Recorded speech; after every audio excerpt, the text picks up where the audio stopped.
નમસ્કાર વિદ્યાર્થી મિત્રો, ઘન અવસ્થા પ્રકરણ 1 ની અંદર લેક્ચર નંબર 2 ની અંદર આગળ હવે આપણે જોઈશું જે ઘન પદાર્થોનું આપણે વર્ગીકરણ કરેલું છે.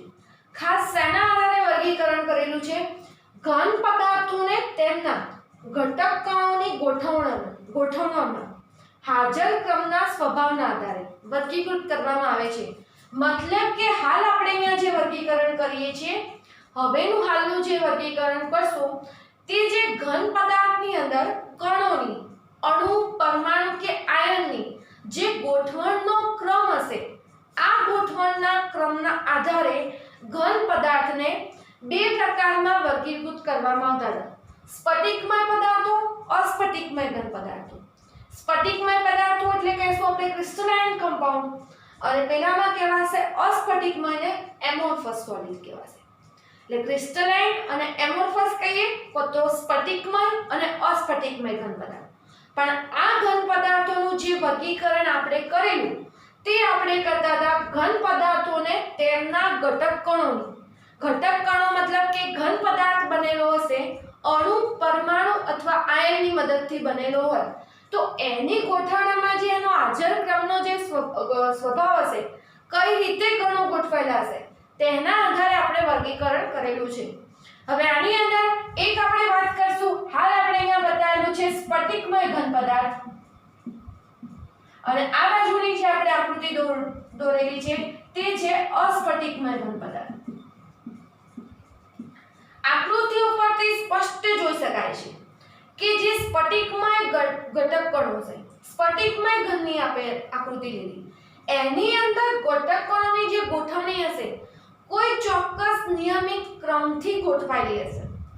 અને અસ્ફટિકમય ઘન પદાર્થ લેશો તો અસ્ફટિકમય ઘન પદાર્થ લેતા હશો તો એની અંદર ઘટક કણોની ગોઠવણીનો કોઈ ચોક્કસ ક્રમ હોતો નથી. મતલબ કે આની અંદર જે આપણે દાખલા તરીકે આપણે આકૃતિ બતાવેલી, આ આકૃતિ આપણે સ્ફટિકમય ઘનની છે. હવે આ સ્ફટિકમય ઘનની અંદર આકૃતિની અંદર દાખલા તરીકે એના ઘટક કણો કહેતા હોય તો આપણે બે અલગ અલગ ભાગ પાડેલા. દાખલા તરીકે ધન આયન અને ઋણ આયન એવી રીતે આયનનો બનેલો હોય તો આ એક કણ અલગ પાડ્યો, આ બીજો એક અલગ કણ.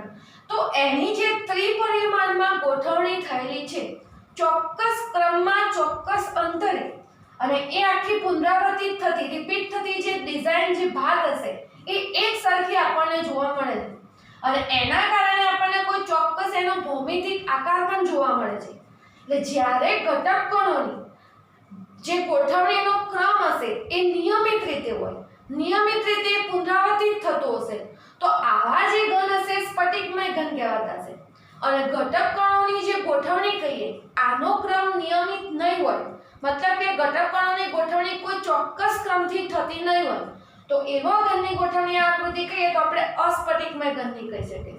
એટલે પહેલે તો આકૃતિના આધારે આપણે સ્ફટિકમય અને અસ્ફટિકમય ઘન, તો આની અંદર કોઈ ચોક્કસ ગોઠવણી, ચોક્કસ ક્રમથી કણો ગોઠવાયેલા છે, આમાં એવો કોઈ ચોક્કસ ક્રમ જોવા મળતો નથી. હવે બીજા એના ખાસ મુદ્દા લઈએ તો જે સ્ફટિકમય ઘન હશે, શરૂઆતમાં આપણે વાત કરી જે છે સ્ફટિકમય ઘનની, તો મોટી સંખ્યામાં નાના નાના સ્ફટિકો જોવા મળશે.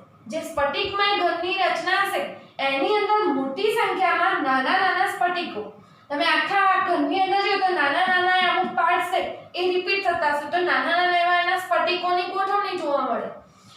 દરેક લાક્ષણિક ભૌમિતિક આકાર ધરાવશે. દરેક સ્ફટિક હશે, દરેક ભાગ હશે એક લાક્ષણિક આકાર. અહીંયા ષટકોણી આકૃતિનો શેપ છે તો આપણને ષટકોણી આકૃતિ જોવા મળશે. એટલે એના કારણે આપણને લાક્ષણિક ભૌમિતિક આકાર જોવા મળશે. બીજું, ઘટક કણોની ગોઠવણ ખૂબ જ ક્રમબદ્ધ હશે. અહીંયા તમે જોઈ શકો કે ઘટક કણોની, દાખલા તરીકે આ આપણે આવા પરમાણુ બતાવીએ, આપણે લઈએ તો ધન આયન હોય, આવા નાના પરમાણુ ઋણ આયન હશે, તો એની જે ગોઠવણીનો ક્રમ હશે, આજુબાજુ પડોશી પરમાણુની સંખ્યા હોય, કેટલા અંતરે રિપીટ થવાની સંખ્યા હશે, આ બધું જ જે કહીએ તો ઘટક કણોની ગોઠવણી ખૂબ જ ક્રમબદ્ધ રીતે થયેલી હશે.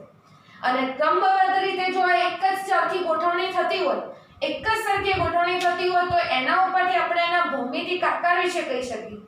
આવા સ્ફટિકની અંદર તમારે આખા ઘનનો અભ્યાસ કરવો હોય, આખા ઘનનો અભ્યાસ કરવો હોય તો તમે કોઈ એક નાના ભાગનો આટલાનો જ અભ્યાસ કરશો અને આ જ વસ્તુ તમે પછી આ ભાગ માટે લાગુ પાડવા જાઓ તો તમે ચોક્કસ રીતે એને લાગુ પાડી શકતા હશો.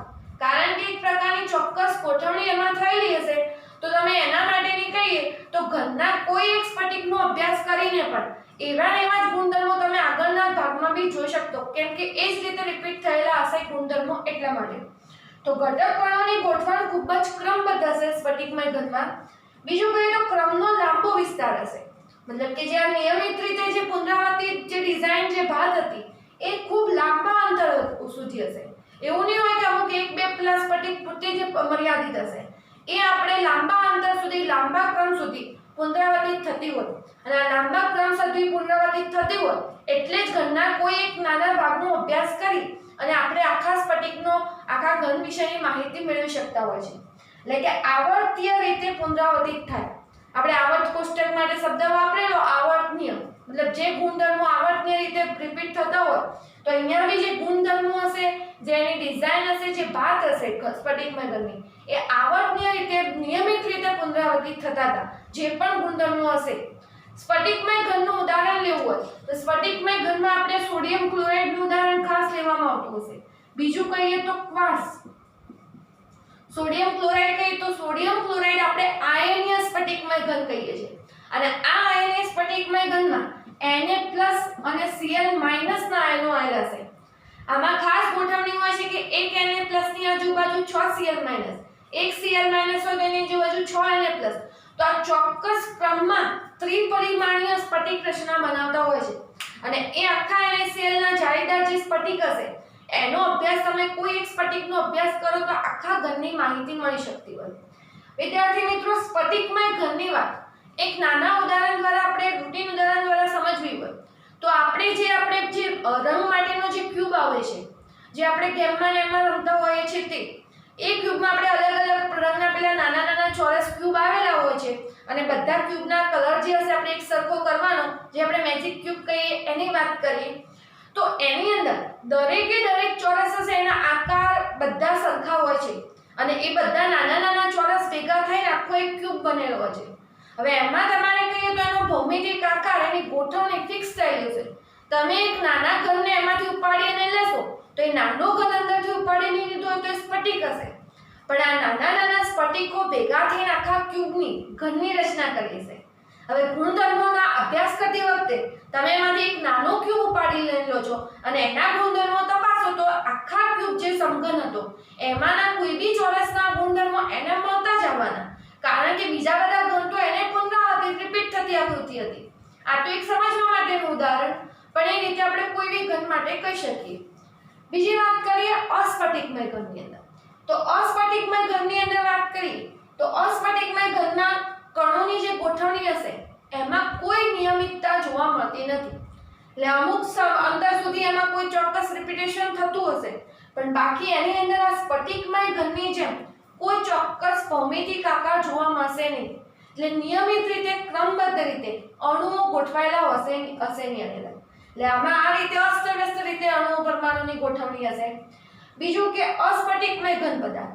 ગ્રીક શબ્દ એમોર્ફસ ઉપરથી આવેલો, અને એમોર્ફસ નો મતલબ થતો સ્વરૂપ નહીં, મતલબ કે એમોર્ફસ નો ગ્રીક ભાષામાં અર્થ કહી તો જેને કોઈ સ્વરૂપ નહીં હોય એના માટે વસ્તુ વપરાશે. ખાસ આની અંદર ઉદાહરણ લઈએ અસ્ફટિકમય ઘનના તો રબર, પ્લાસ્ટિક. આપણે રબર અને પ્લાસ્ટિક જે હતા એ એક પ્રકારે ઘનના ઉદાહરણમાં જ આવશે, પણ આ જે રબર અને પ્લાસ્ટિક કહીએ તો રબર અને પ્લાસ્ટિક સ્ફટિકમય ઘનમાં નથી આવતા, એ અસ્ફટિકમય ઘનમાં આવતા છે. એની અંદર જે પરમાણુની ગોઠવણી છે એનો કોઈ ચોક્કસ ક્રમ નહીં હોય, એને ખાલી ઠંડા પાડીને એને ઘનમાં આપણે ફેરવેલા જ હશે. એટલે રબર, પ્લાસ્ટિક, આમાં જે ઘટક કણોનો વિસ્તાર હશે ટૂંકા વિસ્તાર સુધીનો ક્રમ હોય, અમુક અંતર સુધી એની ગોઠવણી જળવાય, પણ પછી ચોક્કસ એની કોઈ ગોઠવણી હોતી નથી. તો આ રબર, પ્લાસ્ટિક કહેવાય, તો એ બધા અસ્ફટિકમય ઘનના ઉદાહરણમાં આપણે એને લેતા હતા. તો ખાસ ઘનના જે ઘટક કણોની ગોઠવણી છે, જો ઘટક કણોની નિયમિત ગોઠવણી હોય, નિયમિત ગોઠવણી હશે તો સ્ફટિકમય ઘન બનતો, અને નિયમિત ગોઠવણી નથી થતી, અનિયમિત હોય, કોઈ ચોક્કસ ક્રમ નથી, તો કોઈ ચોક્કસ ક્રમ ના હોય તો એની અંદર અસ્ફટિકમય ઘન આવશે.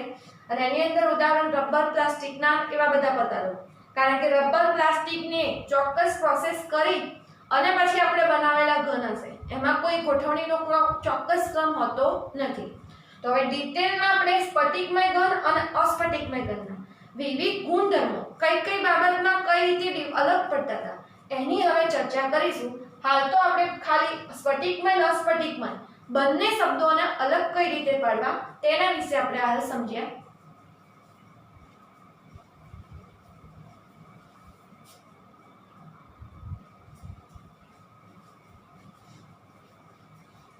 હવે જોઈશું સ્ફટિકમય અને અસ્ફટિકમય ઘન પદાર્થો.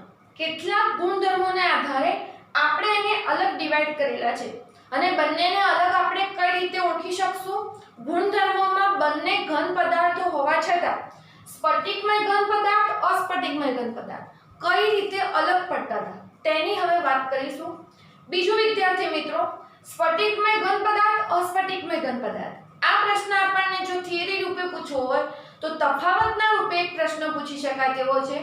અને બીજું એમસીક્યુ પ્રકારના પ્રશ્નોમાં કોઈ ગુણધર્મ એની અંદર ઓપ્શનમાં આપી દે છે અને કયો ગુણધર્મ તેને લાગુ પડે છે, નથી લાગુ પડતો, તો કયો એની લાક્ષણિકતા છે, એ ટાઈપનો વિકલ્પ આની અંદરથી બનાવી શકાય. મતલબ બંને રીતે મહત્વનું એમસીક્યુ બેઝ દ્રષ્ટિએ બી અને ખાસ તફાવતની દ્રષ્ટિએ પણ આ પ્રશ્ન તૈયાર કરવાનો રહેશે. પાઠ્યપુસ્તકમાં એનું જે વર્ણન આપ્યું છે એ જ વસ્તુ અહીંયા સારાંશ રૂપે તફાવત રૂપે પણ પાઠ્યપુસ્તકમાં આપણને આ પ્રશ્ન આપેલ છે. તો હવે જોઈશું ગુણધર્મમાં સ્ફટિકમય ઘન પદાર્થ અસ્ફટિકમય ગુણધર્મ ઘન પદાર્થ. પહેલો ગુણધર્મ લઈએ આકારનો. તો આકારનો લેશો તો જે સ્ફટિકમય ઘન પદાર્થ હશે, સ્ફટિકમય ઘનને ચોક્કસ લાક્ષણિક ભૌમિતિક આકાર હતો. એટલે પહેલો આકારની બાબતમાં કહીએ તો જે સ્ફટિકમય ઘન પદાર્થ હશે એ ચોક્કસ લાક્ષણિક ભૌમિતિક આકાર ધરાવે. અને આ વસ્તુ આપણે વિદ્યાર્થી મિત્રો જોઈ ગયા કે જે અણુ પરમાણુની ગોઠવણી હશે એ નિયમિત રીતે પુનરાવર્તિત થતી હોય તો જે એક ડિઝાઇન હશે, પેલો ક્યુબની વાત કરી તો એકનો એક ક્યુબ રિપીટ થતો હોય તો આકૃતિ આપણને મળવાની ક્યુબ જેવી મળે. તો આ જે સ્ફટિકમય ઘન પદાર્થ હશે ચોક્કસ લાક્ષણિક ભૌમિતિક આકાર ધરાવતા હશે. આગળ ચેપ્ટરમાં આવશે કે અંદર એની અંદર કઈ ત્રિકોણીય પ્રકારના હશે, સમચતુષ્ફલકીય એવા ટાઈપના ગોઠવણી, અલગ અલગ આકાર એના જે ગોઠવણી કઈ રીતે થતી હતી તેના આધારે હતા. પણ આપણે હાલ પૂરતું યાદ રાખશું તો આકાર સ્ફટિકમય ઘનમાં ચોક્કસ લાક્ષણિક ભૌમિતિક આકાર હશે. અને કારણ એનું એક જ છે કે એક જ જેમ તમારા અણુ રિપીટ થતા હોય તો તમને આકૃતિ એની સ્પષ્ટ મળવાની. દાખલા તરીકે આપણે ઘરમાં એમાં જે ટાઇલ્સની ગોઠવણી હોય છે તો એ ટાઇલ્સનો જે આખો શેપ હશે એકનો એક જ પુનરાવર્તિત થતો હોય તો તમે આકૃતિ જોશો તો એક આખી ડિઝાઇન જે ભાત હશે એ પુનરાવર્તિત થતો ચોક્કસ આપણને ચોરસના શેપ મળતા એ ચોક્કસ લાક્ષણિક ભૌમિતિક આકાર જોઈ શકાય. પણ એના પાછળનું કારણ કે નિયમિત રીતે ગોઠવાયેલા હશે પથ્થર જે ટાઇલ્સ આપણે ગોઠવીએ છીએ તે હોય છે માટે. તો એક ચોક્કસ લાક્ષણિક ભૌમિતિક આકાર. અસ્ફટિકમય ઘનમાં આવી પરમાણુની ગોઠવણીનો કોઈ ચોક્કસ ક્રમ હોતો નથી. એટલે આને ચોક્કસ લાક્ષણિક ભૌમિતિક આકાર, બીજું કહેવું તો નિયમિત આકાર કહી શકાય. તો અસ્ફટિકમય ઘનમાં કહીએ તો અસ્ફટિકમય ઘનમાં હશે અનિયમિત ભૌમિતિક આકાર. એનો કોઈ સ્પષ્ટ આકાર બનશે નહીં અને એટલે આપણે કહેવાશે અનિયમિત ભૌમિતિક આકાર, કોઈ ચોક્કસ આકાર ધરાવતું નથી. એટલે પહેલો ગુણધર્મ આપણે સ્ફટિકમય અને અસ્ફટિકમય ઘનમાં આકારને આધારે રાખ્યો. પછી જોઈએ ગલનબિંદુ. ગલનબિંદુ મતલબ કે જે ચોક્કસ તાપમાને ઘન પદાર્થ પીગળવાની શરૂઆત કરતી હોય આ ગુણધર્મને આપણે ગલનબિંદુ કીધેલો. એટલે જ્યારે જે તાપમાને આપણે જે બરફ માટે આપણે કહેતા હશો તો બરફ માટે એનું ગલનબિંદુ કીધું કે 0 ડિગ્રીએ બરફ પીગળવાની શરૂઆત કરશે તો એ રીતે. તો ગલનબિંદુ કેવું હોય તો જે સ્ફટિકમય ઘન પદાર્થ હશે એનું જે ગલનબિંદુ હશે તો ચોક્કસ અને લાક્ષણિક, મતલબ કે કેવું હોય કે ચોક્કસ તાપમાને પીગળે. એટલે કે એનું ગલનબિંદુ હશે કેવું હશે, નક્કી હશે. આ જે સ્ફટિકમય ઘન પદાર્થ હશે દાખલા તરીકે એનું ગલનબિંદુ કહીએ તો ગલનબિંદુ એનું 5°C હોય. કોઈ બી ઘન પદાર્થ આપણે ઉદાહરણ પૂરતો લઈ દો તો એ વસ્તુ 5°C જ પીગળશે, ફિક્સ જ. એ તાપમાને એ ઘન તરત જ પ્રવાહીમાં રૂપાંતર પામવાની શરૂઆત કરી દે. એટલે અહીંયા જે ગલનબિંદુ કહીએ સ્ફટિકમય ઘન પદાર્થનું ગલનબિંદુ કહેતા હશો તો સ્ફટિકમય ઘન પદાર્થનું ગલનબિંદુ કોઈ ચોક્કસ તાપમાન ધરાવતું છે અને એ તાપમાને પહોંચતા એ ઘન પદાર્થ પીગળવાની શરૂ કરી દે. શરૂઆત થઈ જશે એ તરત જ પ્રવાહ ઘનમાંથી પ્રવાહીમાં કન્વર્ટ થશે. એટલે ચોક્કસ તાપમાને પીગળે. અસ્ફટિકમય ઘન પદાર્થમાં આવું નથી હોતું. તો અસ્ફટિકમય ઘનમાં શું હશે? તો આની અંદર તાપમાનના કોઈ ચોક્કસ તાપમાનના ગાળા દરમિયાન પીગળે. આનો અર્થ એ થશે, આમાં આપણે દાખલા તરીકે કીધું કે 5 અંશ સેલ્સિયસ જ પીગળે, પણ અસ્ફટિકમય ઘનમાં એવો ચોક્કસ ગલનબિંદુનો ક્રમ ન હોતો, તાપમાનનો ગાળો હશે 5 અંશ એટલે તો 10 થી 0 થી માંડીને 10 વચ્ચે કોઈ બી ટેમ્પરેચરે પીગળે. દાખલા તરીકે કોઈ પદાર્થનું ગલનબિંદુ 28 અંશ સેલ્સિયસ હોય તો એ આપણે 28 અંશ સેલ્સિયસ ફિક્સ નહીં હોય સ્ફટિકમય ઘનમાં, એ આપણે એનો તાપમાનનો ગાળો કેવો પડે કે ભાઈ 21 થી 30 ના ગાળામાં એ પીગળવાની શરૂઆત કરશે. કારણ કે આની અંદર પ્રવાહી અવસ્થા સીધી ન આવતા ધીમે ધીમે પ્રવાહીમાં રૂપાંતર પામતો. એટલે આની અંદર ચોક્કસ તાપમાને પીગળે, અને ચોક્કસ તાપમાને પીગળે એટલે એનું ચોક્કસ લાક્ષણિક ગલનબિંદુ હશે. અને પેલાની અંદર ચોક્કસ લાક્ષણિક ગલનબિંદુ ન હોતા એ શું હશે? તાપમાનનો આપણને ગાળો મળશે, મતલબ કે ગલનબિંદુના બી તાપમાનના શું મળશે આપણને?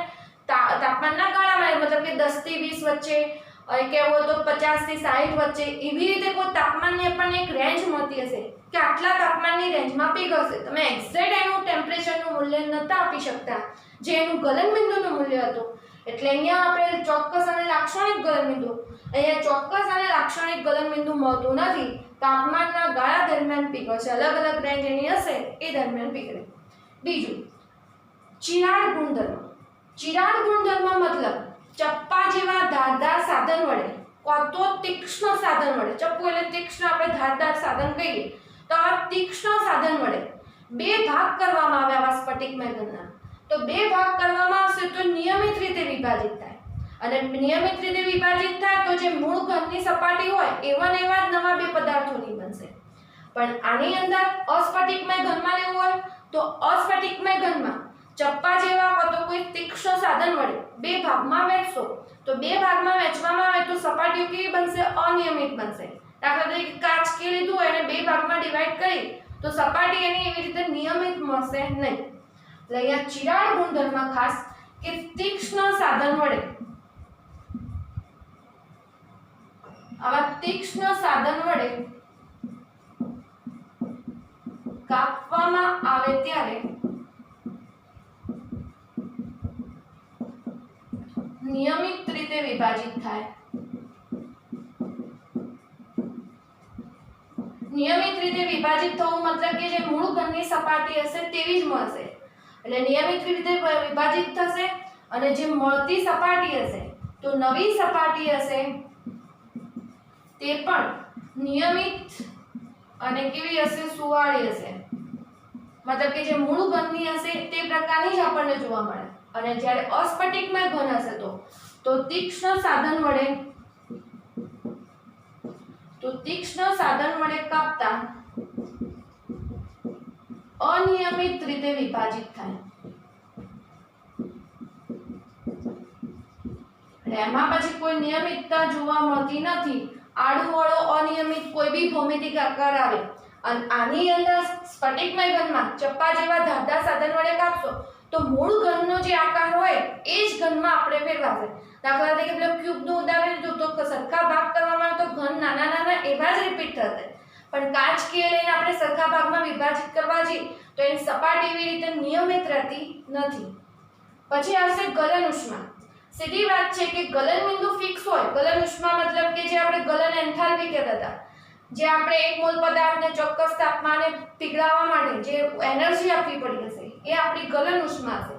તો હવે સ્ફટિકમય ઘનનું જો ગલન બિંદુ ફિક્સ હોય તો ગલન ઉષ્માનું મૂલ્ય પણ કેવું હશે? ફિક્સ જ હશે, ચોક્કસ હોવાનું. અને અહીંયા ગલન બિંદુ જો નિયમિત નહીં હોય, ચોક્કસ તાપમાનનો ગાળો હશે તો અહીંયા ગલન ઉષ્માનું મૂલ્ય પણ આપણને નિયમિત મળતું નથી. એટલે ગલન ઉષ્મા કહીએ તો ગલન ઉષ્મા કહેશું તો આની અંદર સ્ફટિકમય ઘનમાં ચોક્કસ લાક્ષણિક ગલન ઉષ્મા મળશે.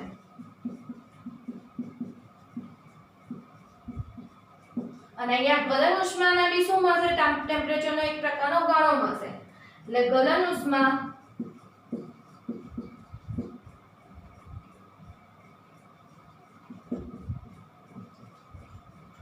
તાપમાનનો ગાળો જોવા મળશે.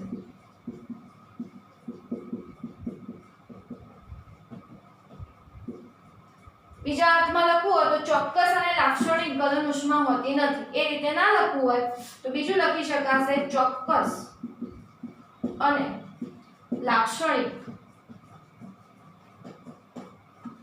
ગલન ઉષ્મા હોતી નથી. પછીનો ગુણધર્મ લઈએ સ્વભાવ. તો સ્ફટિકમય ઘન પદાર્થો હતા એ સ્વભાવે ખરેખર સાચા ઘન પદાર્થો હતા. એટલે ખરેખર જે ઘન અવસ્થા આપણને કુદરતમાં જે મળી એ સ્ફટિકમય ઘન પદાર્થોની. તો સાચા ઘન સ્વભાવે કહીએ તો સ્ફટિકમય ઘન, અને જે અસ્ફટિકમય ઘન પદાર્થોને કહેશો તો અસ્ફટિકમય ઘન પદાર્થો જે હતા એ આભાસી ઘન પદાર્થો. બીજા નંબરે કેવું હોય તો અતિશીત પ્રવાહી, મતલબ કે પ્રવાહીને આપણે ખૂબ નીચા તાપમાને ઠંડા પાડી અને પ્રવાહીને ઠંડા પાડીને આપણે ઘનમાં ફેરવેલા છે. મૂળ એનો સ્વભાવ તાપમાન અને દબાણની પરિસ્થિતિએ ઘન નહોતો, પણ અતિશીત પ્રવાહી મતલબ કે પ્રવાહીને ખૂબ જ નીચા તાપમાને અમુક પરિસ્થિતિ રાખી અને આપણે એને ઘનમાં ફેરવેલ છે. મતલબ સ્ફટિકમય ઘન સ્વભાવે સાચા ઘન, આ કહેવાશે આભાસી ઘન. બીજા શબ્દોમાં કહેવાય તો અતિશીત પ્રવાહી, પ્રવાહીને ખૂબ જ નીચા તાપમાને ઠંડા પાડીને મેળવેલ છે. બીજું ઘટક કણોની ગોઠવણીનો ક્રમ. તો ઘટક કણોની ગોઠવણી લાંબા વિસ્તાર સુધીનો ક્રમ હોય છે. આપણે આગળ જ આકૃતિમાં જોઈ ગયા કે જે નિયમિત ગોઠવણી હતી એ સ્ફટિકમય ઘનમાં લાંબા વિસ્તાર સુધીની હતી, અને અસ્ફટિકમય ઘનમાં કહેતા હશો તો અસ્ફટિકમય ઘનમાં જે ગોઠવણી કહીએ ટૂંકા વિસ્તારની હશે, અમુક લિમિટેડ એરિયા પૂરતી થોડા જ રિપીટ થતી હશે. એટલે આ રીતે એની અંદર આપણને તફાવત જોવા મળે છે. એક લાસ્ટ ગુણધર્મ બાકી રહે છે જે વિષમદેશિકતા અને સમદેશિકતા. તે હવે પછીના આપણે નેક્સ્ટ લેક્ચરમાં ની અંદર જોઈશું. પણ ત્યાં સુધીના બધા ગુણધર્મો ખાસ વ્યવસ્થિત ચોપડામાં લખી દેવા અને તૈયાર કરી દેવા. Thank you.